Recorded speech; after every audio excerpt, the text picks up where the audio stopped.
Bom, então nós vamos passar agora ao Dr. Richard Torciano, que é o diretor de ordenamento da estrutura fundiária do INCRA, que com certeza também a gente chama lá o INCRA de encravado. Então, a partir desse momento, você vai ter liberdade para desencravar com a sua apresentação. Bom dia, senador Wellington Fagundes, senador Donizete, que é um companheiro, bravo companheiro, até o final da sessão, companheira Cassandra, secretária, colega de governo, não sei se está sendo transmitido, mas pessoas que estão assistindo pela TV Senado e os demais companheiros presentes. Primeiro, trazer uma saudação da nova presidenta do INCRA, há menos de um mês, tomou posse a presidente Lúcia Falcão e o nosso ministro Patrus Ananias, né? Eu tenho uma apresentação, claro que eu vou poupar todo mundo aqui de passar por todo esse processo, né, de ver essa apresentação, mas tem algumas questões que são importantes, assim, nas audiências públicas, pelo menos, que eu julgo fundamentais. Primeiro, esse processo dialético, né, de ouvir, falar. É importante que alguns senadores estivessem aqui, porque alguns temas recorrentes, né, vêm para a mesa, e eu estive nessa mesa por algumas vezes, colocado por alguns senadores, infelizmente, no momento em que a gente poderia debater, por compromisso dos próprios senadores, a gente não consegue, né, e a dúvida permanece. Então, é importante a gente conseguir levar, não as posições específicas do governo, mas os motivos pelos quais os órgãos de governo atuam como atuam, né, para que todos nós tenhamos clareza, né, do papel do governo nas suas ações, e os senadores, naturalmente, levem na ponta e ajudem a esclarecer isso, né, e a resolver e a dirimir os conflitos lá na ponta. O senador Caiado trouxe duas questões específicas, por exemplo, logo na sua primeira fala, e duas questões, né, que tratam de uma área no Tocantins e uma outra área de interesse particular de um proprietário em Santa Catarina, né? E quando ele trouxe a demanda do Tocantins, ele fez uma crítica forte ao governo, dizendo que estamos passando por um governo bolivariano, pelo fato de o proprietário de terras, legítimo proprietário de uma área produtiva, ter essa área desapropriada e destinada para assentamento. É importante esclarecer que essa área foi arrecadada num processo do GETAT, que era aquele grupo executivo de terras do Aragão, em 1975, numa grande ação de arrecadação de terras naquela região. Não era um governo bolivariano. E o assentamento foi criado nessa área em 2002, no governo bolivariano de Fernando Henrique Cardoso, né?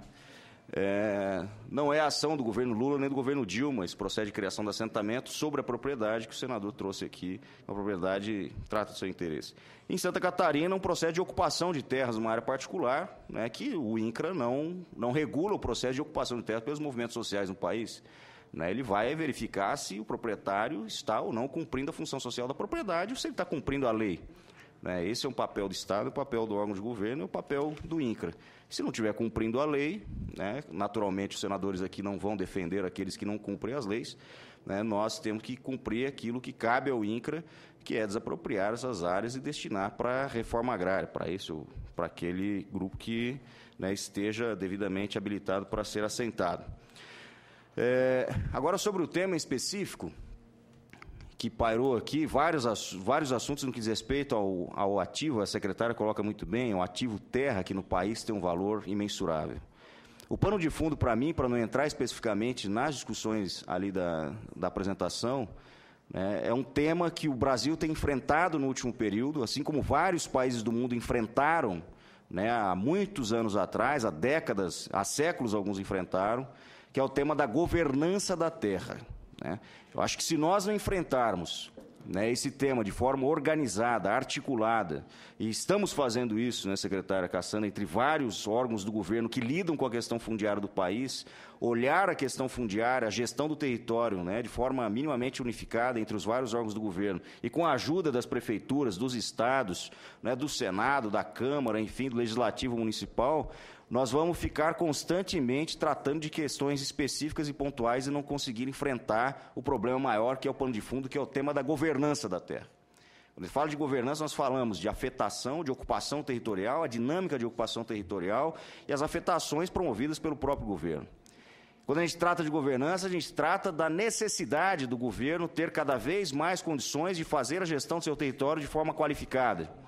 E para fazer a gestão do seu território de forma qualificada, ele ter cada vez mais elementos e ferramentas que qualifiquem a gestão do seu território. E nisso o governo Lula, especialmente a presidenta Dilma, tem investido muito, né, com o lançamento da INDE, Infraestrutura Nacional de Dados Espaciais. Implantamos um grupo interministerial de governança fundiária para que a gente, entre o governo, nos ajude nesse processo de gestão das terras no país e qualificação da gestão territorial.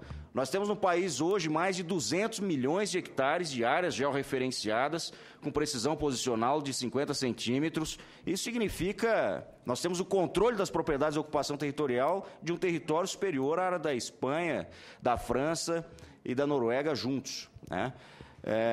E isso, naturalmente, facilita o processo de destinação dessas áreas e evita, né, os conflitos e ajuda a dirimir os conflitos. Grande senador Delcídio.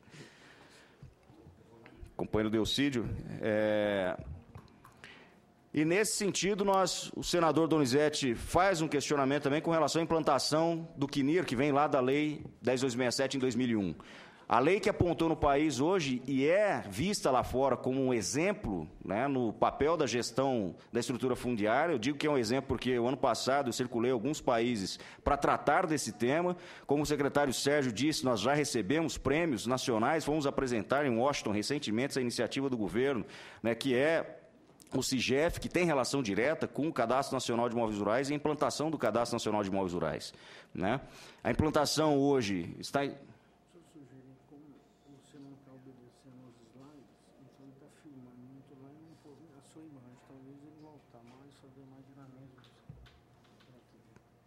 Tá bem? Mas o que o senhor sugere que eu...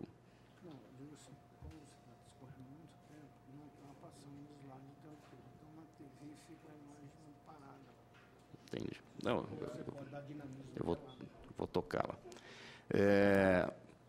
O Cadastro Nacional de Imóveis Rurais está em processo de implantação, contratado pelo SERPRO, em processo de instalação e homologação. Em 2016, a gente faz e atinge o primeiro objetivo fundamental, que é a integração entre as duas grandes bases de dados do país, que é a base de dados fundiária e a base de dados tributária, né, o que vai facilitar a vida dos produtores rurais, dos agricultores no país, e também facilitar a vida do governo nesse processo de gestão territorial, né? Tendo, obviamente, esse processo de qualificação da gestão das terras, cabe ao INCRA fazer o seu processo de destinação, que já foi colocado aqui, que além da reforma agrária, também destinar essas áreas a partir do processo de regularização fundiária, né, através das ações diretas que nós temos ali no slide, né, com legitimação de posse, que é um normativo novo que nós implementamos no INCRA do ano passado, que garante títulos de propriedade para os agricultores que estão ocupando essas terras em áreas desapropriadas pelo INCRA lá na década de 70 e 80 para resolver conflitos, a gente está legitimando agora.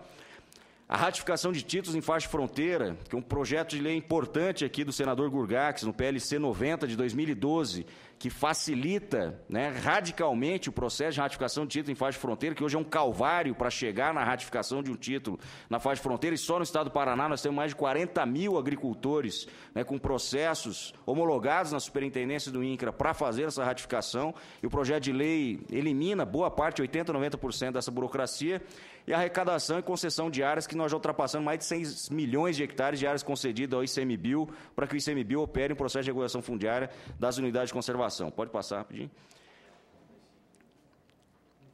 Pode passar, por favor.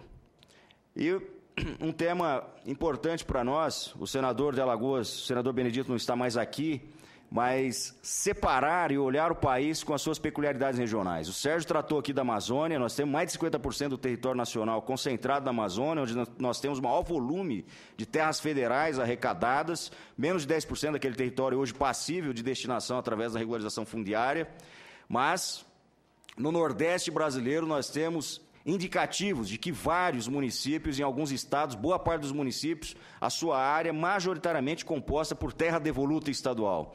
E nós do governo, não pelo fato de ser terra devoluta estadual, nós não cruzamos os braços, nós tomamos iniciativa de estabelecer parceria com os estados e operar um processo de regularização fundiária nos estados do Nordeste, especialmente no Ceará.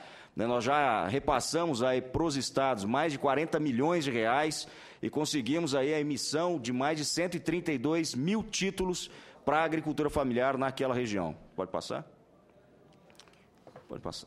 Esse é o panorama que nós temos, que a secretária colocou, e a senadora Ana Amélia Lemos, 9.223 assentamentos no país, com 88 milhões de hectares e 965 mil famílias. Nós temos um recorte ali de dezembro de 2003, porque é o recorte que foi dado na lei do ano passado. E aqui eu quero fazer uma ponderação. Quando a gente trata da governança da terra, né, e nessa ação conjunta e ordenada entre os vários órgãos e o Poder Legislativo, é importante que a gente faça uma profunda revisão, reflexão e revisão da legislação que trata das terras no país. Nós temos que avançar nesse processo. Nós demos sinais importantes em 2009, quando nós alteramos legislações, a Lei de Registros Públicos, a legislação que tratava de titulação de terra, criando o programa Terra Legal, com a Lei 11.952, e o ano passado nós demos um sinal importante também de avanço na revisão da legislação atrasada que nós temos com relação a esse tema, que foi a aprovação da Lei 13.001, que trata, dentre outros temas, a regularização de assentamentos. Né? E ele determina que a regularização de assentamentos se dá nos assentamentos criados até 27 de dezembro de 2003, que são os 10 anos anteriores à publicação da Lei 13.001. Pode passar? Essa é uma demonstração do que nós temos sob jurisdição do INCRA, né? São 50 milhões de hectares e 7.978 assentamentos, porque nós temos vários assentamentos criados pelos estados. Pode passar? Pode passar? Pode passar também. A promulgação da Lei 13.001, né? Esse é um tema importante, o senador Assir Gurgax bateu muito nessa tecla, é uma cobrança importante para nós, está revelando para os agricultores do estado de Rondônia e do país todo, que nesta lei nós permitimos ali a possibilidade de regulação fundiária de lotes em projetos criados antes de 2003, desde que a área não seja inferior à fração mínima de parcelamento. Essa área, fração mínima de parcelamento, é determinado também a fração através de normativo do INCRA, mas a lei que determina a extinção de minifúndios. E que a área não seja superior a 2 módulos fiscais. Essa é a inovação da lei do ano passado, e porque é importante aqui colocar, quando nós determinamos na construção da lei e os parlamentares de que não ultrapasse a área superior a 2 módulos fiscais, nós estamos afirmando que áreas reformadas no país não será permitida concentração mais ali dentro. Ou seja, essas áreas já foram reformadas e o que é possível fazer num projeto de assentamento é, no máximo, ser regularizado até o limite de 2 módulos fiscais, né, que é metade da pequena propriedade no país, que é determinada aí pelos 4 módulos fiscais. A gratuidade na aquisição de lotes com área até um módulo fiscal localizados em áreas arrecadadas discriminadas em da União. Isso aqui é o que o próprio senador colocou, da necessidade de equiparar a regularização de assentamentos à regularização fundiária da Amazônia. Então, os assentamentos criados em áreas arrecadadas pela União, aqueles ocupantes que têm a área que não ultrapasse um módulo fiscal poderá ter seus títulos expedidos gratuitamente com base na Lei 13.001. Redutores e bônus de adimplência para cobrança e alienação. Isso aqui o senador Assir também pautou aqui a necessidade de nós vermos e revermos o preço da terra na região da Amazônia por conta dos preços praticados pelo Terra Legal e nos assentamentos como é que a gente trabalharia com isso. Então a lei já permite, né, que a gente determine ali redutores no valor da terra aplicado e bônus de adimplência para cobrança desses títulos. Esses redutores e bônus de adimplência estarão presentes no regulamento que nós estamos em processo de construção. Doação de bens remanescentes a estados, municípios e Distrito Federal, também foi pautado aqui pelos senadores. Essas áreas, o senador colocou que tem liminar lá de fracionamento de mínimo de áreas rurais, o que fazer com essas áreas que já tem característica urbana. Então, a lei já facilitou o processo de destinação dessas áreas que estão sob jurisdição do INCRA para os municípios, né? E vedação de reconcentração de imóveis oriundos do Plano Nacional de Reforma Agrária, com estabelecimento, como eu já falei antes, no máximo 2 módulos fiscais. Pode passar? O quadro comparativo, rapidamente, era esse, né? Os instrumentos titulatórios, a concessão de uso de títulos de domínio. Hoje, com a Lei 13.001, nós temos a opção entre os 2 títulos colocados ali, o título e a concessão de direito real de uso, né? A reconcentração não havia nenhuma vedação, a gente aplica essa vedação na Lei 13.001, e o valor da alienação das terras. Antes era o valor, né, a ser pago no valor da terra nua, com base no valor mínimo do mercado do valor da terra nua, salvo quando houver indenização de benfeitorias. E agora nós, com a Lei 13.001, tem a gratuidade de áreas com até um módulo fiscal, onerosa para as áreas acima de um módulo fiscal, calculado com base na planilha de preços referenciais do INCRA e no valor mínimo da planilha de preços referenciais do INCRA, ainda incidindo bônus de adimplência em redutores a serem colocados no regulamento. Pode passar? O valor da alienação, como eu já coloquei, é esse que está apresentado, né, o valor da PPR mínima, incidindo o bônus de adimplência. Os 3 anos, né, a carência, nós vamos regulamentar em decreto, e as prestações também será regulamentada em decreto. Pode passar? A correção colocada até hoje, até a promulgação da Lei 3.001, era a correção pelo IGPDI. Nós vamos colocar qual índice de correção no regulamento também. E a incidência de juros de mora sobre o valor da parcela. Atraso no pagamento, como é que vai ficar quem atrasa, nós também vamos jogar para o decreto e como ficará as prestações, né? E o prazo da titulação definitiva que se assemelha. Remembramentos, desmembramentos são uma coisa que quem é dos estados aqui, que tem incidência forte de assentamento, sabe que isso acontece na dinâmica de ocupação territorial desses projetos, né? Então, existe remembramento e desmembramento. Então, aquele remembramento e desmembramento ocorrido antes de dezembro de 2013, em assentamentos criados até dezembro de 2003, que são 10 anos anteriores à publicação da lei, né, será permitida a regularização, desde que não ultrapasse o limite de 2 módulos fiscais nesse projeto de assentamento. E o proprietário não seja, né, o assentado proprietário de outro imóvel rural. Pode passar, por favor. A doação de bens remanescentes. E aí vale para quem não é da clientela? Os requisitos para o processo de seleção estão colocados na norma do INCRA, né? É natural que nós não vamos estabelecer um processo de venda de lotes em projeto de reforma agrária, isso é vedado, né? E a lei determina que na 3.001 não teve nenhuma inovação nesse sentido. Então, tem um processo de seleção, esse processo de seleção vai ser respeitado, as pessoas têm que, naturalmente, ter perfil de beneficiário da reforma agrária, né? Porque a lei determina que assim seja. Doação de bens remanescentes, como eu coloquei, né? A lei já permite essa doação a municípios, Distrito Federal e estados, que tenham sido incorporados às áreas urbanas ou destinados à implantação de infraestrutura pública nesses municípios, e limites para a dimensão de lotes, o limite estabelecido, então, em 2 módulos fiscais. Pode passar? Pode passar? Pode passar adiante. Então, assim, resumidamente, que o resto da apresentação detalha bastante essas questões aí ligadas à regularização e à destinação de lotes, né? E, avalio que esses são os temas mais relevantes que nós poderemos apresentar aqui com base naquilo que foi pautado pelos senadores. O senador Gurgás colocou uma série de elementos aqui, né, sobre esses temas em específico, né?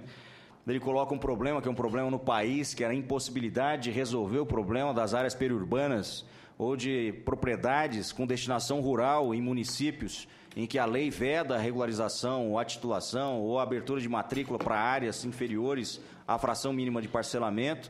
A gente sabe que é uma realidade no país inteiro, nós temos agricultores que têm uma destinação rural em áreas pequenas nas cidades, mas que trabalham na cidade, trabalham em regime de subsistência na sua propriedade. A Lei 13.001 também trouxe essa inovação, da possibilidade de titular essas áreas, ou seja, de matricular, de levar a registro áreas abaixo da fração mínima de parcelamento em áreas urbanas, desde que tenha destinação rural ou desde que o cidadão tenha, né, o agricultor lá tenha o perfil de agricultor familiar.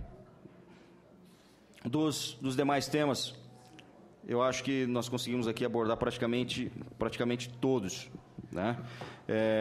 E reforçar isso, né? Nós, o INCRA, né, a SPU, todos os órgãos que estão aqui, nós estamos fazendo naturalmente aquilo. Nós temos um comando, obviamente, no governo, mas estritamente aquilo que a lei determina, né?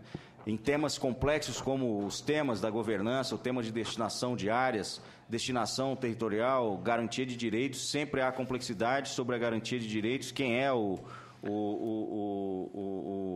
original proprietário ou quem tem esse direito, né, originariamente, que foi colocado aqui pelo senador Caiado, né, que tem uma ação de anulação de títulos na região de Santa Catarina, enfim. São ações anulatórias, principalmente nesse processo do Paraná, ali onde nós temos uma faixa de fronteira e que governos estaduais, na década de 50 e 60, expediram títulos na faixa de fronteira e era uma expedição de título ilegal na época. E a lei determinou depois que esses títulos precisam ser ratificados e se enquadrarem na lei que determina a ratificação de títulos, né? E cabe, naturalmente, ao INCRA, à AGU, aos órgãos de governo, ratificar ou não. E se não ratificar, entrar com ação anulatória, porque o cidadão não tem legitimidade na ocupação daquela propriedade, né? E se nós não fizermos isso, assim como as ações de regularização de territórios quilombolas, certamente de áreas indígenas. Territórios quilombolas, nós temos aí mais de 80, 90 ação civil pública do Ministério Público contra nós, mandando fazer, determinando. A gente não avança mais porque nós não temos capacidade operacional suficiente para operar todas as regularizações de comunidades quilombolas no país. Mas, ao mesmo tempo que tem o Ministério Público tensionando com a ação civil pública contra nós e algumas ingressando com a ação de improbidade contra superintendentes, coisa que o vale, tem uma pressão violenta, por outro lado, para não avançar a regularização dos territórios. E nós temos que cumprir aquilo que a lei determina, e esse é o diálogo que a gente tem tido com as entidades, com a CNA, com a CONTAG e várias outras entidades sociais. E aqui, por último, tem um questionamento que o senador Assir deixou, que o senhor Argeu, que deve estar por aí, né, estava por aqui, de que houve uma desapropriação de terras em 1975, lá no assentamento Burareiro, em Ariquemes, em Rondônia. Posteriormente, foi decretada uma área indígena. É disso que nós estamos falando. Governança da terra é isso, né? É evitar que haja assentamento, área indígena, unidade de conservação, território quilombola, área urbana, né? Que a gente consiga enxergar esse território a partir de uma única lupa, né? E em 2004, a Justiça Federal proferiu sentença em desfavor da FUNAI, levantando as restrições registradas no lote e oficiando o cartório. O que fazer com os proprietários que estão lá há mais de 30 anos e não têm matrícula? Isso nós vamos ter que ver com a superintendência, depois a gente conversa, né, em paralelo ali, com a superintendência de Rondônia, para verificar o status atual lá da área, depois da ação que vocês ganharam, né, se teve recurso por parte da União, entende como é que está o processo judicial, se voltou ao status original, se é um assentamento, para verificar a destinação atual da área, né, se ainda se constitui ali um projeto de assentamento ou não, ou se a ação já se encerrou na Justiça. A gente conversa sobre isso na sequência. Senador Wellington, era isso por enquanto. Obrigado. Queria só fazer um comentário sobre a política bolivariana. Eu fiz a minha monografia do curso de administração naquela região sobre a função social da terra. E ali existia, antes dos anos 50, um processo de reforma agrária natural, que os pais iam tendo filhos, ia dividindo, e aquilo é oriundo de uma sesmaria, que vem lá do Nordeste para chegar ali. E no cartório de Babassulândia, que é próximo de Filadélfia, existe uma prateleira de títulos. Ali tem muita falsificação de título, tem sobreposto título naquela região, muito grande. Não sei se é o caso da fazenda em questão. Eu sei que esse assentamento está lá cheio de problemas e que precisam ser superados também, né? E existe uma briga constante ali naquela região em função disso. Existe muito título falso, existe muita coisa sobrepondo as áreas da União lá, inclusive iniciativas do próprio governo de Estado. Por fim, o Sérgio não está aqui, mas nós tivemos um governo lá no estado do Tocantins durante 4 anos que foi inoperante. Tanto é que teve que cancelar o convênio da regularização fundiária. Nós esperamos poder retomar isso, né, do governo do estado com a União e com o MDA, e a gente possa restabelecer esse processo. Mas o Tocantins já passou a fase dos grandes conflitos, da violência no campo, que foi muito grande, né, pela qual tombou grandes pessoas como o Padre Josimo e outros, em função disso. Eu, como disse na saída do Sérgio, sabe, eu vou muito otimista. Agora precisa de uma ação articulada. Eu estou vendo que o assentado vai ter que pagar a terra, começar a pagar em 3 anos. Se nós não resolvermos o problema da assistência técnica, ele não vai conseguir pagar. Vai ficar essa questão permanente. Ele devendo, inadimplente, que é preciso resolver o problema da assistência técnica. Não está na sua área, mas é um problema grave que a gente enfrenta na agricultura familiar. E resolver o problema também, que é o da defesa sanitária. Hoje, aqueles que conseguem produzir, muitas vezes não conseguem vender, porque o produto dele não está certificado, que é uma questão também a ser superada. Coloco isso aqui não para contestar ou questionar você que está aqui nesse momento, né, companheira Cassandra, mas é no sentido de que, se não for bem articulada as políticas de assentamento, tendo assistência técnica, inovação tecnológica, destinação da produção o assentado não vai conseguir pagar a terra, né? Por fim, sobre a governança. Eu tinha combinado com o Rolf, quando ele estava no INCRA, que se eu fosse deputado federal, eu ia propor um projeto de lei que estrangeiro não poderia comprar terra, só poderia ter concessão. Poderia usar a terra, poderia trabalhar na terra, mas não poderia comprar terra. E aí tem um bochicho que estão comprando, principalmente norte-americanos, estão comprando terras na área do aquífero do Guarani, que esse é um grande conflito que a gente também pode ter para o futuro, que é a questão da água. E eu não sei se isso é verdade, eu queria saber se vocês têm conhecimento disso. Bom, vamos, então, como a gente já está partindo para o final, e para não delongar muito, eu vou passar ao Richard, para que ele faça, então, as suas respostas, mas antes disso, eu também gostaria aqui de estar indagando. Esta questão dos assentamentos, principalmente no caso do Mato Grosso, que tem muitos assentamentos e não emancipados até hoje.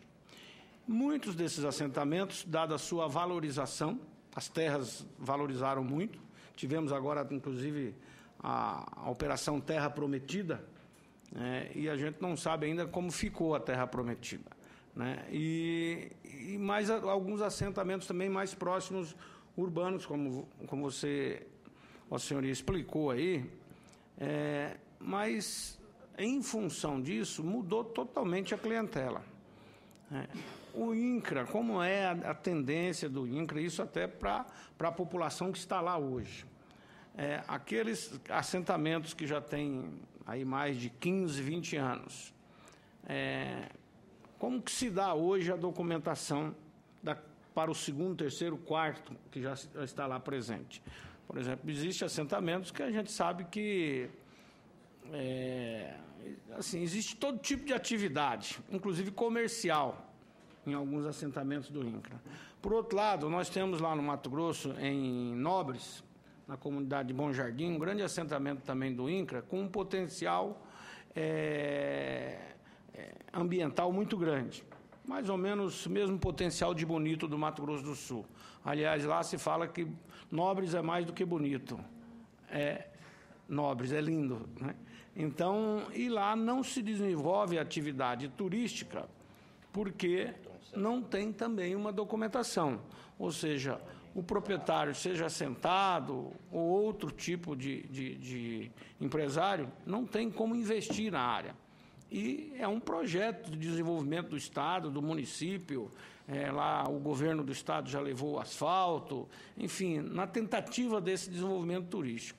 Não sei se especificamente Vossa Senhoria pode responder essa questão de Nobres, mas é algo que a gente já vem cobrando há muito tempo também do INCRA. E essa avaliação que eu perguntei para o Estado, e ainda também foi falado aqui antes sobre Colíder, também no Mato Grosso, eu acho que foi pela doutora Cassandra, né? É isso? Citou a cidade de Colíder? Não, então é o INCRA mesmo. É um assentamento grande que tem lá também, me parece que vocês já estão na fase final e gostaríamos também desse posicionamento.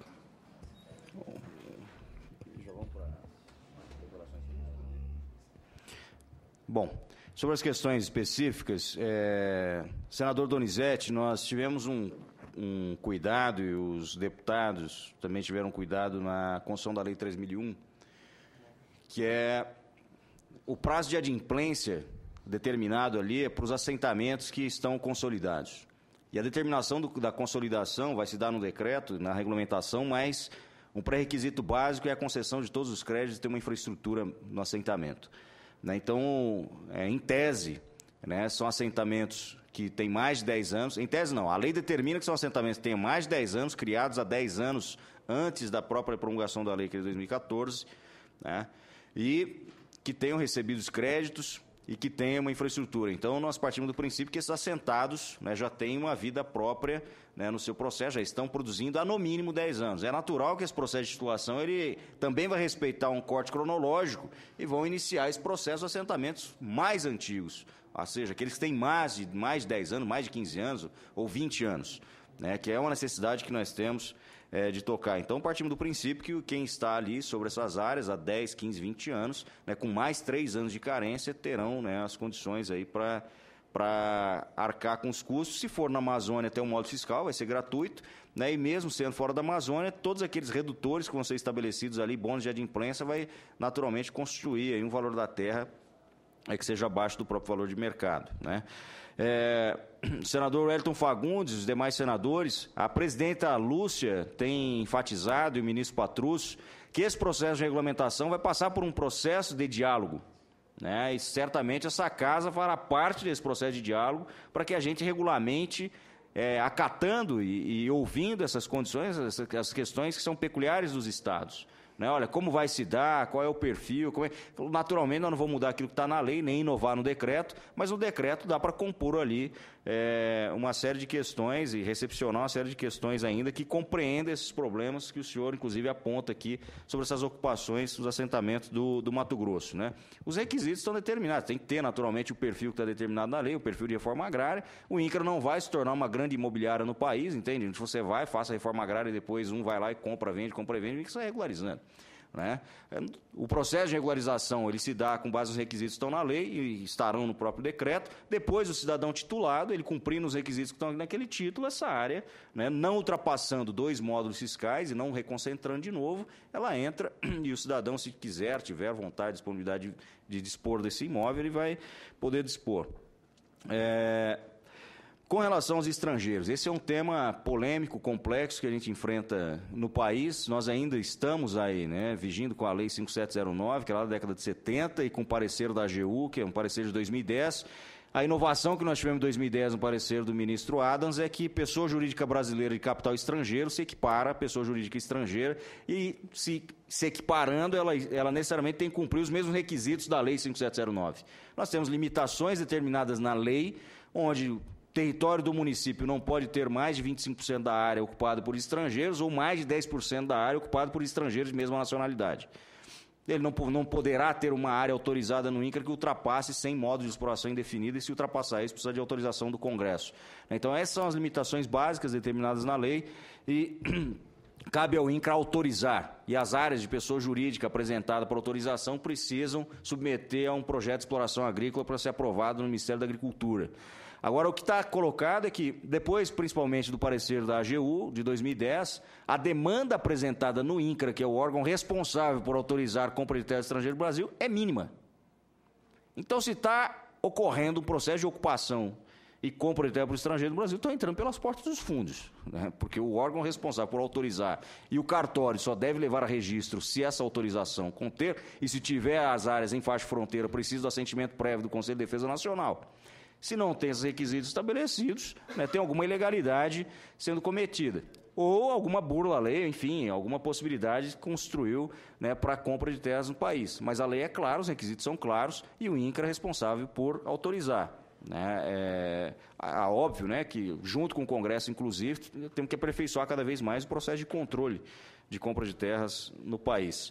Agradeço a oportunidade, né, senador Wellington, os demais senadores que conduziram a mesa, companheira Cassandra, colega de governo, senador Donizete ficou aqui até o momento, espero que a gente tenha várias oportunidades para continuar discutindo, que eu tenho um apreço especial pelo Tocantins, tem uma série de questões que nós devemos avançar lá no Estado, podemos contribuir muito pelo pouco conhecimento que a gente tem, e colocamos o INCRA, presidente do INCRA e o ministro Patrus à disposição para dirimir qualquer dúvida e avançar com aquilo que seja possível de avançar. Obrigado. Com a palavra, então, para as considerações finais e as respostas finais, também a doutora Cassandra. Senador Wellington, é um prazer para a Secretaria do Patrimônio da União poder, num fórum tão qualificado como a Comissão de Agricultura e Reforma Agrária do Senado Federal, prestar um balanço e esclarecimentos e estabelecer um debate sobre a ótica do Executivo, ouvindo a ótica do Senado. Saímos, geralmente, dessas discussões diferentes, mudados e alterados, isso acrescenta ao nosso trabalho. Continuamos à disposição. Acendeu-se alguns debates aqui, eu espero que a Casa nos chame outras vezes para fazer qualquer um desses pontos e continuaremos na Amazônia especialmente aprofundando esse trabalho de regularização, passando a limpo uma situação histórica do país, como eu já disse, onde há um atraso histórico, e da parte da SPU, no que nos diz respeito, continuaremos zelando, conhecendo melhor e, principalmente, dando um destino importante para a nação a essas áreas públicas. Bom, então nós queremos agradecer aqui a presença dos palestrantes, o senador Donizete, em nome da presidente, e não havendo nada mais a tratar, damos por encerrada a sessão.